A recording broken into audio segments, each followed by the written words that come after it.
Sir,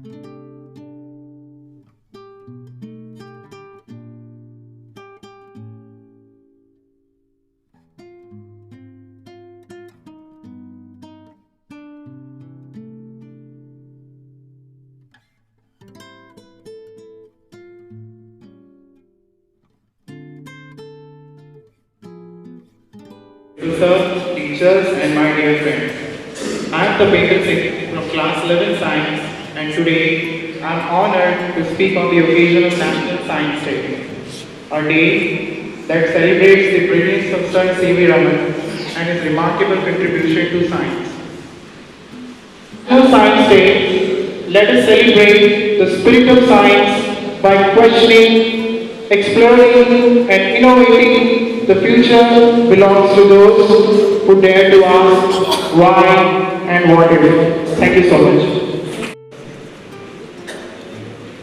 Respected Principal Sir, my dear colleagues, and all my knowledge children, good morning. Good morning. So, सबको पता चल ही गया आज हम नेशनल साइंस डे सेलिब्रेट कर रहे हैं। Sir CV Raman, iconic Indian physicist, उन्होंने ये बोला था कि अगर आप सफलता चाहते हो तो आप असफलता को अपना प्रेरणा स्रोत बनाओ। अगर आप असफल हो गए तो निश्चित ही आप उससे कुछ ना कुछ सीखोगे। सीवी रामन के बारे में तपेंद्र ने हमको उनकी लाइफ स्टोरी बताई कि वो तमिलनाडु में उनका बर्थ हुआ था। ऐसे तो वो बचपन से ही बहुत ही ज़्यादा गिफ्टेड चाइल्ड है, आप बोल सकते हैं। उनके पिताजी मैथ्स और फिजिक्स के प्रोफेसर थे, जिस वजह से बचपन से ही उनको पढ़ाई में बहुत ही ज़्यादा रस होती थी, जैसे आप लोगों को तो बचपन से ही वो बहुत ही सारी चीज़ें पढ़ते रहते थे। उन्होंने बहुत ही कम उम्र में महज 12-15 साल की उम्र में अपना 12th और बैचलर्स डिग्री अटेन कर ली और उनको फिजिक्स और इंग्लिश में गोल्ड मेडल मिला। ये हमसे थोड़ी ज़्यादा थी और उनकी क्यूरियोसिटी ने लोगों को दुनिया का देखने का तरीका बदल दिया। उनकी क्यूरियोसिटी ने दुनिया बदल दी और इस डे के टोकन यू अगर वो लोग दुनिया बदल सकते हैं तो आप भी बदल सकते हो। साइंस की डिस्कवरीज आप भी कर सकते हो। So I hope you will. Thank you. तो आज 28 फरवरी के दिन साइंस डे है। सर्वप्रथम इस महान वैज्ञानिक और शिक्षक को नमन करते हुए मैं आप सभी को साइंस डे की बहुत बहुत बधाई देता हूँ। पहले बच्चों सर सीवी रामन के व्यक्तित्व से बहुत कुछ सीखा जा सकता है, ढेर सारी प्रेरणा ली जा सकती है। आप एक महान वैज्ञानिक के साथ साथ एक शिक्षक भी थे। इनका जो जीवन था वो फाइनेंस ऑफिसर की नौकरी से शुरू हुआ, लेकिन इन्हें विज्ञान में बहुत रुचि थी, इसलिए इन्होंने वो एक प्रतिष्ठा का और बहुत सारे पैसे का पद त्याग करके शिक्षक का पद स्वीकार किया, क्योंकि पढ़ाते समय इनको लैबोरेटरी मिल जाती थी।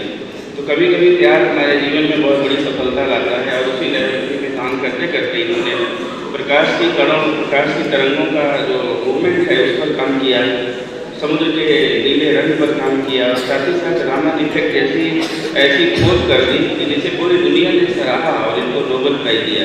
तो रामन इफेक्ट आपने सुना बहुत होगा, पर आपको उससे ध्यान से समझने की जरूरत है कि रामन इफेक्ट के आने के बाद, प्रकाश की किरणों की गतिशीलता जानने के बाद फिर मेडिकल साइंस में बहुत बड़ी क्रांति आ गई। और यही कारण है कि वैज्ञानिक अभाव में रहते हुए भी इतना समर्पित थे कि पूरी दुनिया में इनकी तरफ देखना पड़ा और नोबेल प्राइज देकर भारत देश को, भारत के वैज्ञानिकों को गौरवान्वित किया पूरी दुनिया ने। तो बच्चों, इनके व्यक्तित्व से ऐसी ढेर सारी प्रेरणा लेनी है। साथ ही साथ इन्होंने हमारे वाद्य यंत्रों पर काम किया। पौराणिक दुनिया में हमारे देश के वाद्य यंत्र बीड़ा, सितार सबसे ज़्यादा प्रसिद्ध थे, लेकिन इनके पीछे का सिद्धांत क्या है उस पर रिसर्च करके इन्होंने इनके प्रोडक्शन को बहुत हाई लेवल पर बढ़ा दिया। तो 3-4 बड़े बड़े काम हैं जो इनके याद किए जाते हैं और उनसे आज चिकित्सा जगत बहुत सारा लाभ उठा रहा है। रामन चाहते थे कि बच्चे या जो नई जनरेशन है वो हमेशा विज्ञान को आगे बढ़ाए। तो सबसे बड़ी बात है कि जो साइंटिफिक एटीट्यूड है, जो वैज्ञानिक दृष्टिकोण है, वो आगे बढ़ता है। रामन का इस पर किया गया काम सबसे अद्भुत है।